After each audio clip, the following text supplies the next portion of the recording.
ఈరోజు మనం చూసుకున్నట్టయితే రియల్ ఎస్టేట్ రంగంలో ఎన్నో కంపెనీలు ఉన్నాయి. ఆ అన్ని కంపెనీలతో మనం పోటీ పడుతూ టాప్ 5లో ఉండాలనే కాన్సెప్ట్లో మా ఎస్ఎల్ఎన్ గ్రూప్, మా మేనేజ్మెంట్, మా కిరణ్ మేడం కావచ్చు, మా రాకేష్ సార్ కావచ్చు, మా అందరికీ మోటివేషన్ చేస్తూ మమ్మల్ని మనకు ఈరోజు బిజినెస్ కాదు, మన కస్టమర్ బ్యాంకింగ్ పెరగాలి, మార్కెట్లో మనం నిలబడాలి, కనబడాలి అనే కాన్సెప్ట్తో మేము పనిచేస్తున్నాం మేడం.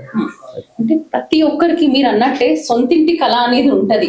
ఏ చిన్న వ్యాపారస్తుకైనా సొంతింటి కళ నెరవేరాలని ఉంటది. ఆ సొంతింటి కళ నెరవేరడానికి ఎస్ఎల్ఎన్ వారు చిన్న వాళ్ళకైనా సరే ఎలాంటి ఏమన్నా సదుపాయాలు అనేది కలిగిస్తారా? సదుపాయాలు అంటే అదే మేడం, ఇంకేముంది 85 lakhsలో మనం అప్పుడు స్టార్టింగ్లో ఇచ్చినాం. ఇప్పుడు 1,05,00,000 ఉంది.